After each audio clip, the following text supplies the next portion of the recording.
Friends, पिछले lecture में हमने देखा था कूलाम का नियम, कूलाम के नियम के लागू होने की शर्तें क्या होती हैं। अब देखिए, इसके बाद आज हम पढ़ेंगे आवेशों के बारे में। जैसे हम जानते हैं कूलाम का नियम किसके बारे में बताता है, आवेशों के बीच लगने वाले बल के बारे में बताता है।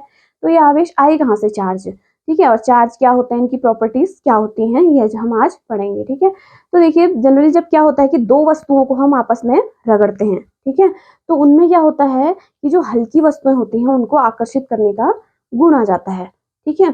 तो देखिए, जैसे हमारे थेल्स वैज्ञानिक थे, सबसे पहले ये एक्सपेरिमेंट उन्होंने किया था। उन्होंने देखा कि जब दो वस्तुओं को आपस में रगड़ा गया तो वो क्या करने लगी कि हल्की वस्तुओं को आकर्षित करने लगी अपनी ओर, ठीक है। तो उन्होंने कहा कि इसी चीज को उन्होंने कहा, इसी फिनोमिना को उन्होंने कहा, इसी घटना को, कि ये क्या है, वस्तु इलेक्ट्रिफाइड हो गई है या वस्तु चार्ज हो गई है, ठीक है। तो उन्होंने कहा कि इस पर चार्ज उत्पन्न हो गए हैं। अब चार्ज कितने टाइप के होते हैं, चार्ज दो टाइप के होते हैं। यहाँ पर ये हमारे दूसरे वैज्ञानिक आए, बेंजामिन फ्रैंकलिन। इन्होंने बताया कि चार्ज दो तरह के होते हैं, एक धनावेश होता है और एक ऋणावेश होता है। इनके नाम इन्होंने दिए थे। तो देखिए, यहाँ से आवेश की उत्पत्ति होती है, ठीक है। अब देखिए, इसके बाद हम पढ़ेंगे आवेशों के गुण के बारे में, ठीक है, सब बहुत इंपॉर्टेंट। तो देखिए, सबसे पहले हम पढ़ते हैं अब आवेशों के गुण के बारे में। पहला गुण अगर हम देखें तो पहला गुण होता है आकर्षण व प्रतिकर्षण का गुण, ठीक है। यानी कि आकर्षण और प्रतिकर्षण का गुण क्या है कि अगर दो समान चार्ज हैं तो वो आपस में एक दूसरे को प्रतिकर्षित करेंगे, रिपल करेंगे, और अगर तो विपरीत आवेश है तो वे एक दूसरे को अट्रैक्ट करेंगे, ठीक है। यानी कि अगर हमारे पास धन धन दो आवेश हैं या ऋण ऋण दो आवेश हैं तो ये सेम प्रकृति के हैं, तो ये क्या करेंगे, एक दूसरे को रिपल करेंगे या प्रतिकर्षित करेंगे।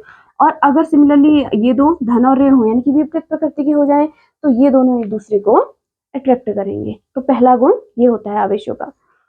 दूसरा गुण ये है इनका विद्युत प्रेरण, इलेक्ट्रिकल इंडक्शन, मोस्ट इंपॉर्टेंट।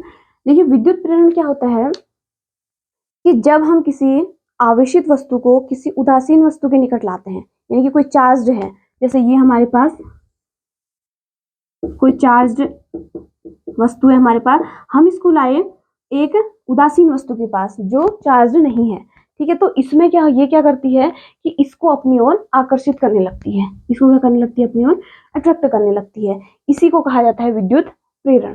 अभी अट्रैक्ट कैसे करती होगी, अगर थोड़ा सा इसको देखा जाए तो देखिए, यहाँ पर जनरली क्या होता है कि इसके कारण, विद्युत प्रेरण के कारण, इसके नजदीक वाले सिरे पर अपोजिट चार्ज उत्पन्न हो जाते हैं। जो चार्ज यहाँ पर है इसका अपोजिट, और इसका अपोजिट यहाँ उत्पन्न हो जाते हैं।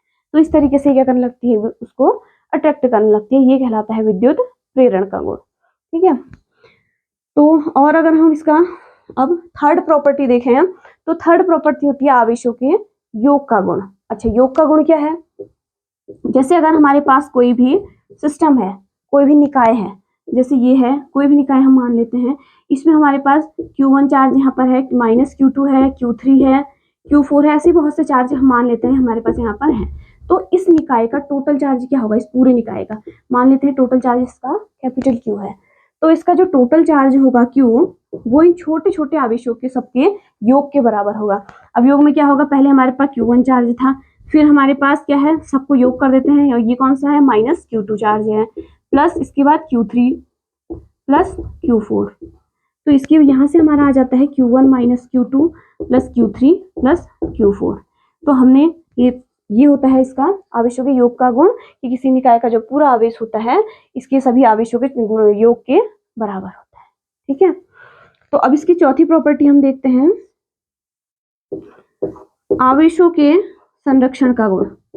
आवेशों के संरक्षण का गुण ये क्या होता है, देखिए, आवेश को हम न तो उत्पन्न कर सकते हैं और न ही नष्ट कर सकते हैं, इसे केवल हम एक वस्तु से दूसरी वस्तु में ट्रांसफर कर सकते हैं, ठीक है। तो ये गुण कहलाता है आवेशों के संरक्षण का गुण।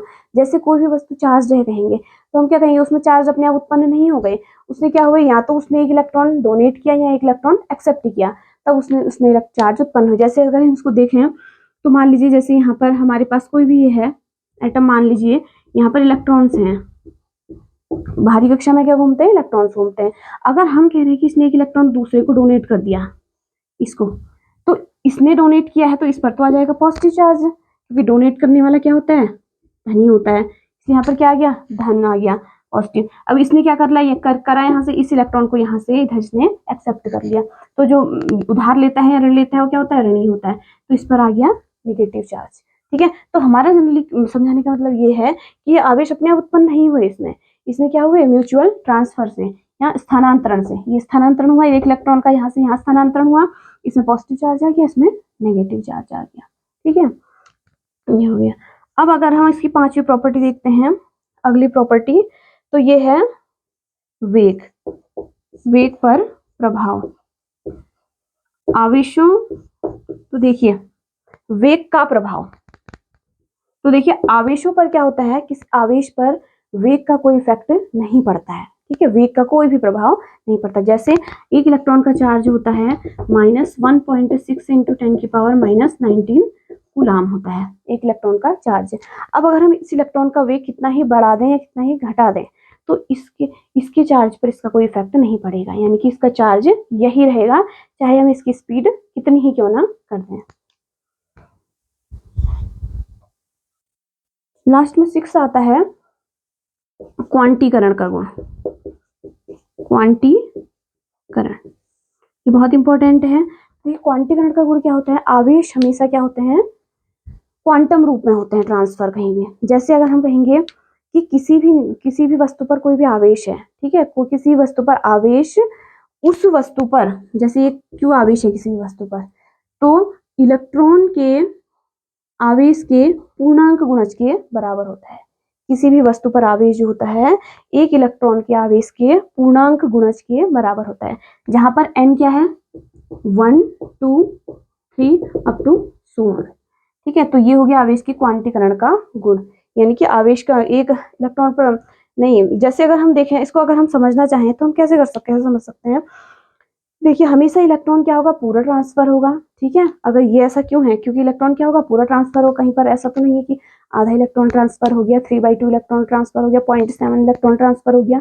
ट्रांसफर क्या होगा, हमेशा पूर्ण रूप से ट्रांसफर होगा, या तो 1 इलेक्ट्रॉन ट्रांसफर होगा, या 2 इलेक्ट्रॉन ट्रांसफर होंगे, या 3 इलेक्ट्रॉन ट्रांसफर होंगे। तो इलेक्ट्रॉन के क्वांटीकरण का गुण होता है। अच्छा, इस फॉर्मूले पे बेस्ड एक बहुत इंपॉर्टेंट न्यूमेरिकल आता है।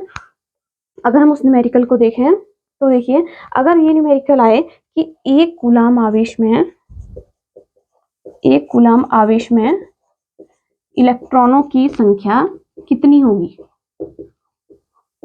इलेक्ट्रॉनों की संख्या कितनी होगी। तो देखिए अब हमारा ये क्वेश्चन है, तो हम इस फॉर्मूले को लगाएंगे Q बराबर Ne। अब हमारे पास देखिए Q बराबर क्या दिया है, 1 कूलाम, Q बराबर दिया है 1 कूलाम, और N इंटू E क्या होता है, इलेक्ट्रॉन का चार्ज होता है। इलेक्ट्रॉन का चार्ज हमें पता है कितना होता है, ये 1.6 इंटू 10 की पावर -19 कूलाम। हम यहाँ पर निगेटिव इसलिए नहीं लगा रहे हैं क्योंकि हमें क्या चाहिए, केवल संख्या चाहिए, परिमाण लेते हैं न्यूमेरिकल सॉल्व करने में, प्लस माइनस नहीं लिया जाता है। ठीक है, तो यहाँ पर से अगर हम ले लें तो n बराबर क्या आ जाएगा, 1/1.6 इंटू 10 की पावर -19 ये आ जाएगा। इसको सॉल्व करें अगर हम, तो ये आ जाता है 6.25 इंटू 10 की पावर 18 इलेक्ट्रॉन्स।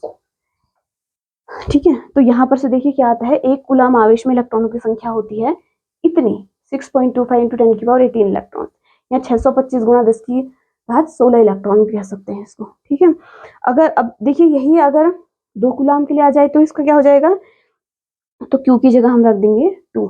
अगर 3 कूलाम में निकालने के लिए आ जाए इलेक्ट्रॉनों की संख्या तो यहाँ पर रख देंगे 3। इस तरह से हमारा ये इलेक्ट्रॉन की संख्या आ जाती है। टॉपिक समाप्त होता है। Thank you.